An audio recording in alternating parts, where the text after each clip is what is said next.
Hi friends, வாங்க இன்றைக்கி நம்ம என்ன பார்க்க போகிறோம்னு பார்த்தீங்கன்னா, பசங்க ஸ்கூல் விட்டு வந்த உடனே வீட்டுக்கு யாராவது திடீர்னு கெஸ்ட்டு வந்துட்டாலும் ஈவினிங் டைமில் என்ன ஸ்நாக்ஸு டீ கூட செஞ்சு கொடுக்கலான்னு சொல்லிட்டு யோசிச்சுட்டு இருக்கும் போது, அந்த மாதிரி டைமில் வீட்டில் இட்லி மாவு இருந்தால் இந்த ஸ்நாக்ஸ் பார்த்திங்கன்னா ஒரு 10 நிமிஷத்தில் செஞ்சிடலாம். அதுக்கு என்னென்ன பொருட்கள் தேவைன்னு சொல்லிட்டு பார்க்கலாம் வாங்க.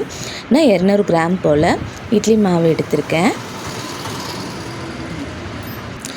200 கிராம் இட்லி மாவுக்கு 50 கிராம் அளவுக்கு அரிசி மாவு கரெக்டாக இருக்கும். 10 கிராம் அளவுக்கு ரவை, 2 பெரிய வெங்காயம் கட் பண்ணி வச்சுருக்கேன், கருவேப்பிலை, பச்சை மிளகாய், 1 ஸ்பூன் அளவுக்கு மிளகு, கொத்தமல்லி, இஞ்சி, சீரகம், தேவையான அளவுக்கு உப்பு. இதுதான் இதுக்கு தேவையான பொருட்கள். இது எல்லாமே நம்ம வீட்டில் எளிமையாக கிடைக்கக்கூடிய பொருட்கள் தான். இப்போ பேட்டர் எப்படி ரெடி பண்ணலான்னு சொல்லிட்டு பார்க்கலாம் வாங்க. ஒரு அகலமான பாத்திரம் எடுத்துக்கலாம்.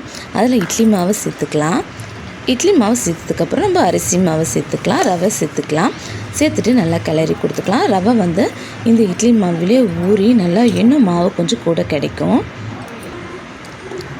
இப்போ நான் கொஞ்சம் தண்ணி ஊற்றி கலந்துக்கிறேன். இப்போ மிளகு சேர்த்துக்கலாம்,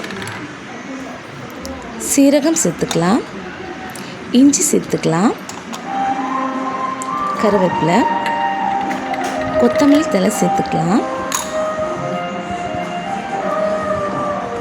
பச்சை மிளகாய் எடுத்துருக்கேன், அதையும் இதோடு சேர்த்துக்கலாம்.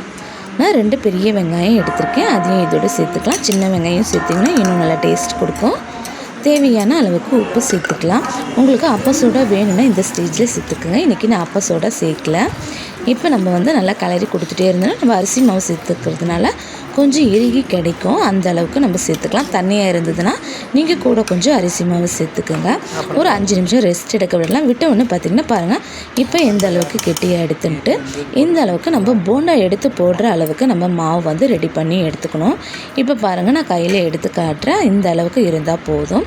இப்போ போண்டா பொரிக்கிறதுக்கு தேவையான அளவுக்கு நம்ம எண்ணெய் ஊற்றிக்கலாம். எண்ணெய் நல்லா காஞ்சதுக்கப்புறம் நம்மளுக்கு எந்த ஷேப்பில் வேணுமோ அந்த ஷேப்பில் நம்ம போட்டு பொரித்து எடுத்துக்கலாம். இதை பார்த்திங்கன்னா நீங்கள் ஈவினிங் டைமில் ஒரு டீ கூட வச்சு சாப்பிடும்போது நல்ல ஒரு சூப்பர் ஸ்நாக்ஸாக இருக்கும். கண்டிப்பாக இந்த மாதிரி செஞ்சு பாருங்கள். அதிகம் புளிச்ச மாவு எடுத்திங்கன்னா ரொம்ப புளிப்பு கொடுத்துரும் போண்டா. 1 நாள் 2 நாள் இருக்கிற மாவாக இருந்தால் கரெக்டாக இருக்கும். இல்லை அன்றைக்கே அரைச்ச மாவில் செய்யும் போது இன்னும் நல்லா சூப்பராக இருக்கும். கண்டிப்பாக இந்த மாதிரி ட்ரை பண்ணி பாருங்கள். உங்களுக்கு விருப்பப்பட்ட ஷேப்பில் நீங்கள் போண்டா மாதிரியோ இல்லை உளுத்த வடை நம்ம ஓட்டை போட்டு போடுவோம் இல்லையா, அந்த மாதிரியும் இது நீங்கள் பொரிச்சு எடுத்துக்கலாம்.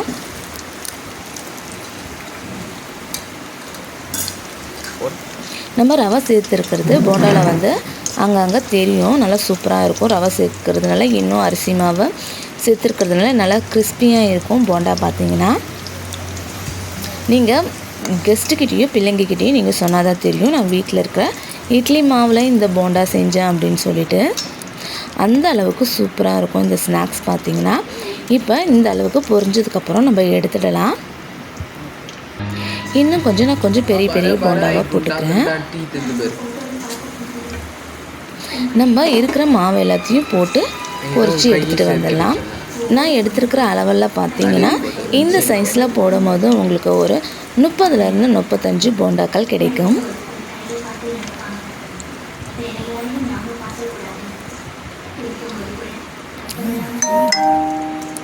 இப்போ நான் எல்லாத்தையும் பொரித்து எடுத்துகிட்டு வந்துடுறேன்.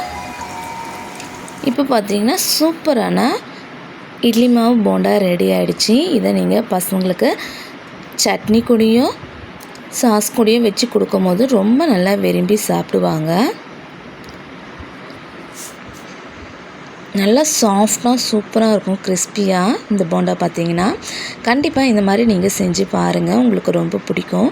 இந்த வீடியோ உங்களுக்கு பிடிச்சிருக்கோன்னு நம்புகிறேன். பிடிச்சிருந்தால் லைக் பண்ணுங்கள், ஷேர் பண்ணுங்கள், கமெண்ட் பண்ணுங்கள், சப்ஸ்கிரைப் பண்ணுங்கள்.